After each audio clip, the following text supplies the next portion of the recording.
Тема Рисорджимента, третья часть.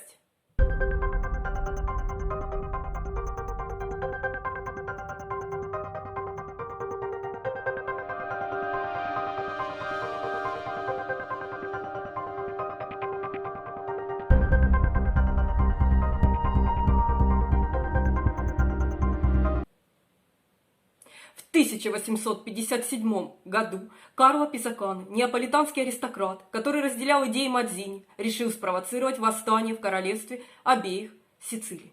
Его небольшой отряд высадился на острове Понца. Отряд смог одолеть охрану и освободить сотни заключенных. Вопреки его гипотетическим ожиданиям, местного восстания не произошло, и он и его сторонники были быстро подавлены. Писаккано был убит разгневанными местными жителями, которые подумали, что он возглавлял банду, пытавшуюся украсть у них еду.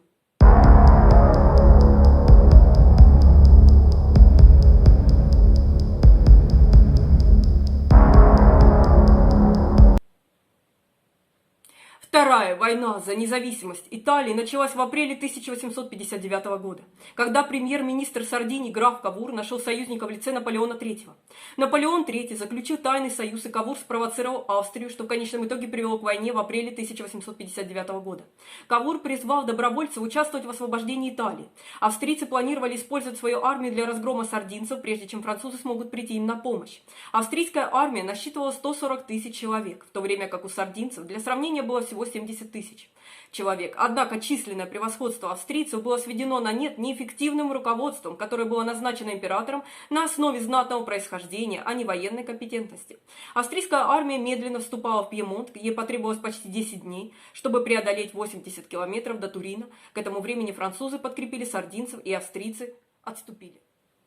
Австрийцы потерпели поражение в битве при Мадженте 4 июня и были отброшены. Планы Наполеона III сработали, и в битве при Сальферино Франция и Сардиния нанесли поражение Австрии и вынудили к переговорам. В то же время в северной части Ломбардии итальянские добровольцы во главе с Джузеппе Гарибальди разгромили австрийцев в битве при Варесе и в битве при Сан-Фермо.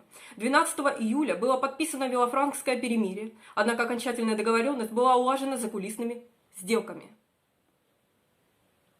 Это произошло, потому что ни Франция, ни Австрия, ни Сардиния не хотели рисковать еще одним сражением и не могли выдержать дальнейших боевых действий. В конечном счете все стороны были недовольны исходом Второй войны за независимость Италии и ожидали нового конфликта в будущем. Фактически Наполеон III и Кавур были в долгу друг перед другом. Первый, потому что он отказался от участия во Второй войне за независимость Италии до ожидаемого завоевания Венеции. Второй, потому что он позволил восстаниям распространиться на территории Центральной и Северной Италии, тем самым выйдя за рамки того, что было согласовано в тайном устном Пломберском соглашении. Сардиния аннексировала Ломбардию у Австрии. Позже 22 марта 1860 года она оккупировала и аннексировала соединенные провинции Центральной Италии, состоящие из Великого герцогства Тоскана, герцогства Парма, герцогства Модена и Реджо, а также папские представительства. Сардиния передала Савойю и Ниццу Франции по Туринскому мирному договору, который стал следствием Пломберского соглашения 24 марта 1860 года. Джузеппе Гарибальди был избран в Ницце в национальное собрание, где он пытался способствовать присоединению своего родного города к итальянскому унитарному государству, но ему не дали выступить. Из-за этого отказа в Ницце произошли беспорядки и восстания. 15 хороших людей, участвовавших в восстании, были судимы и приговорены.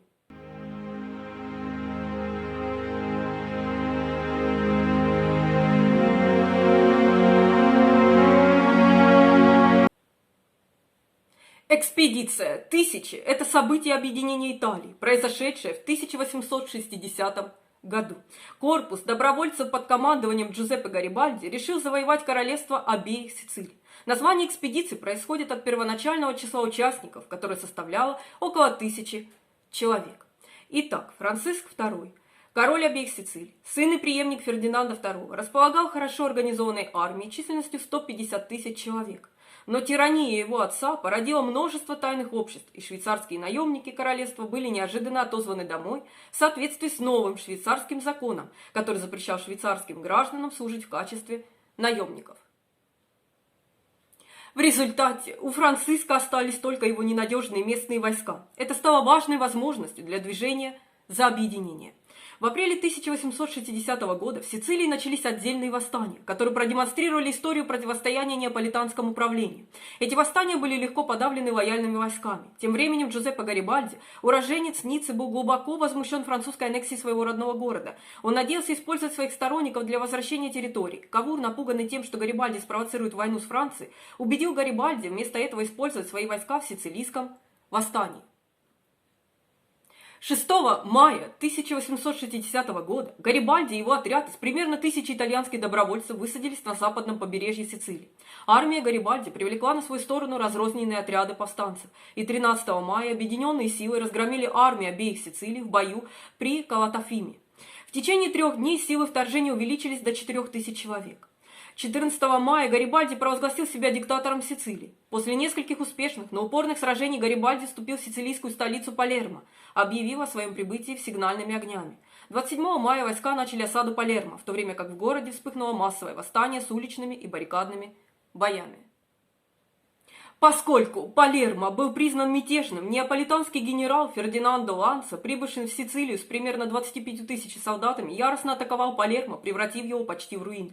Благодаря вмешательству британского адмирала было объявлено перемирие, что привело к уходу неаполитанских войск и сдаче города Гарибальди и его гораздо меньшей армии. Этот оглушительный успех продемонстрировал слабость неаполитанского правительства. Слава Гарибальди распространилась, и многие итальянцы стали считать его национальным героем. Неаполитанский двор охватили сомнения, смятение и тревога.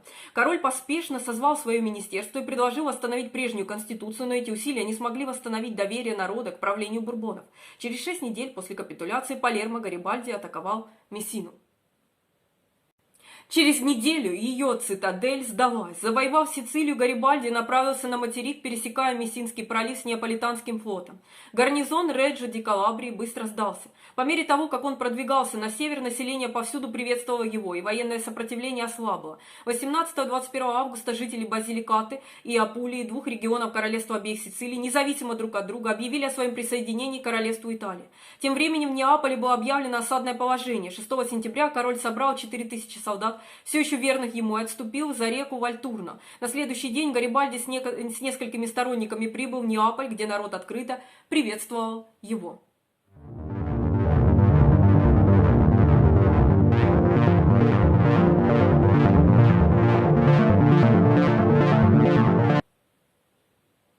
Хотя Гарибальди легко захватил столицу, неаполитанская армия не присоединилась к восстанию в массовом порядке, прочно удерживая позиции вдоль реки Вольтурно. И регулярные отряды Гарибальди численностью около 25 000 человек не смогли прогнать короля или взять крепости Капуа и Гаэта без помощи королевской сардинской армии. Однако сардинская армия могла прибыть только через папские владения, которые простирались по всему центру полуострова. Игнорируя политическую волю Святого Престола, Гарибальди объявил о своем намерении провозгласить королевство Италия в Риме, столице папы Пия IX. Видя в этом угрозу для власти католической церкви, Пий пригрозил отлучением от церкви тем, кто поддержит подобные усилия. Опасаясь, что Гарибальди нападет на Рим, католики всего мира посылали деньги и добровольцев в папскую армию, которой командовал генерал Луи Ламорисьер. Урегулирование конфликта на полуострове теперь зависело от Наполеона III. Если бы он позволил Гарибальди поступить по-своему, Гарибальди, вероятно, покончил бы с суверенитетом папы и сделал Рим столицей Италии. Однако Наполеон, возможно, договорился с Кавуром о том, чтобы король Сардинии мог беспрепятственно завладеть Неаполем, Умбрией и другими провинциями при условии, что Рим и патримоний Святого Петра, Папская область, останутся нетронутыми. Сардинские войска в составе 2 армейских корпусов под командованием генерала Манфредо Фанти и Энрико Чальдини двинулись маршем к границе Папской области. Их целью был не Рим, а Неаполь. Папские войска под командованием Ламорисьера выступили против Чальдини, но были быстро разбиты в битве при Кастельфидардо. 9 октября прибыл Виктор Эммануил II и принял командование. Папской армии, способной противостоять ему, больше не было, и поход на юг продолжался беспрепятственно. Гарибальди не доверял прагматичному Кавуру, поскольку Кавур был человеком в конечном счете ответственным за организацию французской аннексии Ниццы, которая была его родиной. Тем не менее, он принял командование Виктора Эммануила. Тогда король во главе своей армии вступил в Сессу-Аурунку, Гарибальди добровольно передал свои диктаторские полномочия, поприветствовал Виктора Эммануила в Циану, Гарибальди прибыл в Неаполь с королем. Затем Гарибальди удалился на остров Капрера, оставшаяся работа по объединению полуострова была возложена на Виктора Эммануила. Продвижение сардинской армии вынудило Франциска II оставить свои позиции вдоль реки, и в дальнейшем он укрылся со своими лучшими войсками в крепости Гаэта. Мужество Франциска, поддержанное его решительной молодой женой королевой Марией Софией, заставило его вести упорную оборону, которая продолжалась 3 месяца, но европейские союзники отказались предоставить ему помощь. Продовольствия и боеприпасов стало не хватать, начались болезни, и гарнизон был вынужден сдаться. Тем не менее, различные группы неаполитанцев, верных Франциску, продолжали сражаться против итальянского правительства еще долгие годы. Падение Гаэты поставило движение за объединение ближе к успеху. Оставалось присоединить только Лацио и Венецию. 18 февраля 1861 года Виктор Эммануил собрал в Турине депутатов первого итальянского парламента. 17 марта 1861 года парламент провозгласил Виктора Эммануила королем Италии, а 27 марта 1861 года Рим был объявлен столицей Италии, хотя он еще не входил в состав нового королевства. 3 месяца спустя Кавур скончался, увидев, что дело его жизни почти завершено.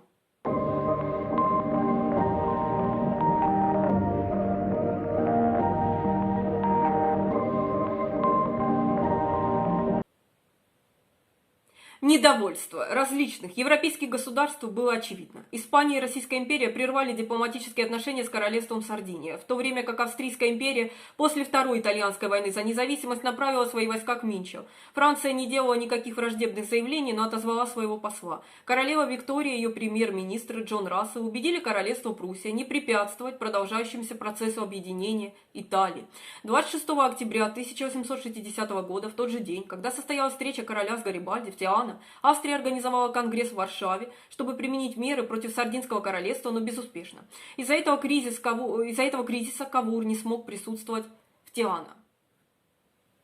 После создания Королевства Италия, Великобритания и Швейцарская конфедерация первыми признали новое государство 30 марта 1861 года. За ними 13 апреля последовали Соединенные Штаты.